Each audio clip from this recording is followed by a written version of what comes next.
Angela Owens with Phenomenal Business Solutions, and I help businesses streamline their finances, increase their profits, and grow their businesses. Today, I want to talk to you about side hustles. I'm about to share my screen.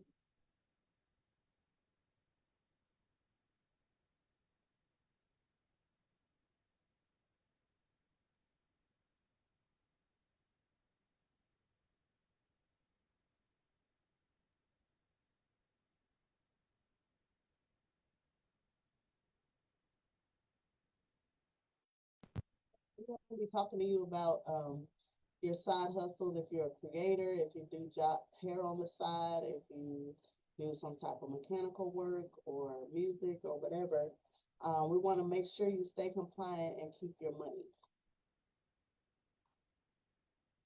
So this is for Uber drivers, Lyft drivers, delivery workers, resellers, freelance consultants, social media influencers or creators, and anyone that is earning any kind of money outside of your W-2 job. So this is considered income. Anytime you receive money in any type of way, whether it's Cash App, PayPal, Venmo, or Zelle, cash, anything, any money that you receive for your work is considered income. Also, brand deals, affiliate links, tips, and sponsors. Like I said, if you get paid, it counts as income. So, common mistakes that'll trigger IRS attention is not reporting your income under $600. So, you typically will get a 1099 if you are paid from a company for $600 or more. But you're still responsible for reporting your income, even if you made less than $600 from a particular company. You also want to make sure that you don't mix your business and personal expenses. If you are not, if you don't feel like you're making enough to really go full force getting a business organized and everything like that, you can just open another personal account and just make sure that you keep track of that information, and that will help you to keep things separated. And if you don't do any bookkeeping or record keeping, so again, some people don't feel like they're making enough money to go fully into using a accounting software. Wave is free. That's I think it's waveapps.com. Um, so even if you don't do a whole lot, that could be beneficial for you to keep track of your records. Another thing is that you use your card for everything. That'll help you to be able to go back and refer to your bank account and see how much money you made and how much money you spent as well.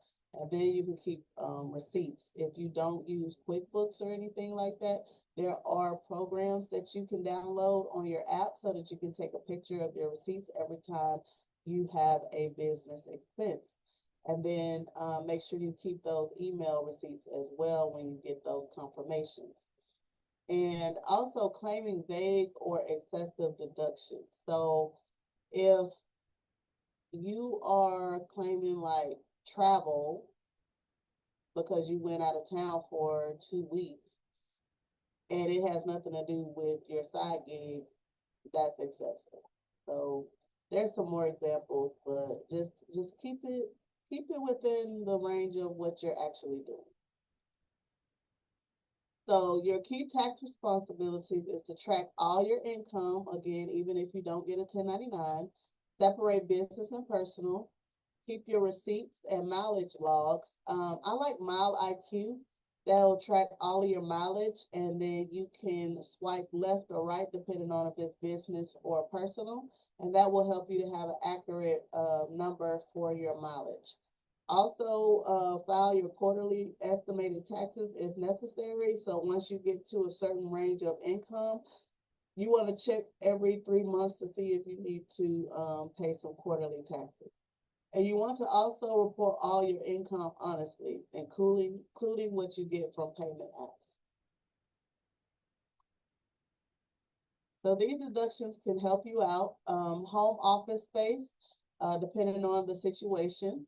Cell phone and internet business use only, and equipment, supplies, and software, marketing, branding, and advertising, and also travel and meals if truly business related. So you need to make sure that with all these categories that you actually qualify to deduct these based on your business structure and the type of business that you do.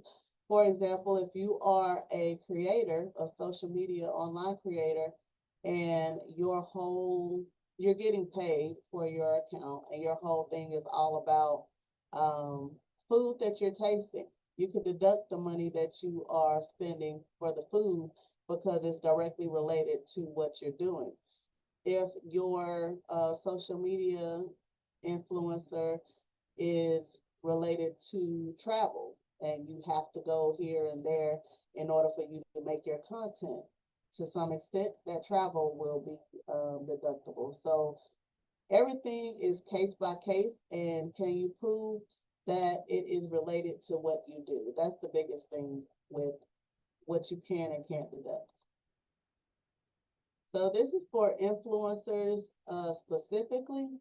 Just some tips. If you get free products, that is considered taxable income based off of the value of the products that you receive. With the content creation expenses, you get potential write-offs, like the example I gave you about the meals and the travel. Even sometimes your clothes, if the clothes that you're using and in your posting is directly related to your content, those possibly can have some write-offs too if they are not able to be used in regular settings. And then you also have to track your income across all platforms. So if you're on YouTube, Instagram, TikTok, Facebook, and they're all paying you, make sure that you count all of that income because they are most likely going to report it, especially if you made more than $600 with them. It's also a great idea to hire a professional when money starts coming in on a consistent basis so that you can make sure that you are within the confines of the law.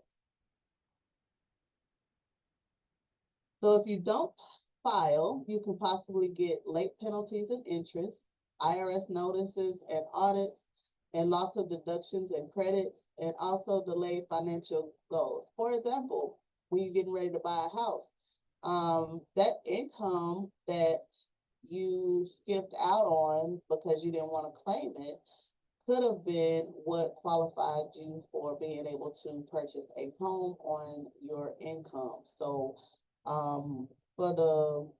just make sure you count everything, regardless of what you do on the side. Definitely count all your income. And this is how I can help. I can help you with a profit and tax strategy session. I could offer bookkeeping and estimated tax planning, give you record keeping systems, and give you personalized support based on your workflow. So I can help you with all of this, some of this, a little of this, a little of that. However you need help, I can assist. And here's my contact information. If you want to just do a tax preparation consultation just to kind of get things in order for next year, you can go to my calendar at pbsllc.pro/calendar page. If you haven't already downloaded my tax organizer, go to pbsllc.pro/tax organizer. And I hope that this was beneficial for you today, and I look forward to meeting you. Thank you. Have a wonderful Tuesday.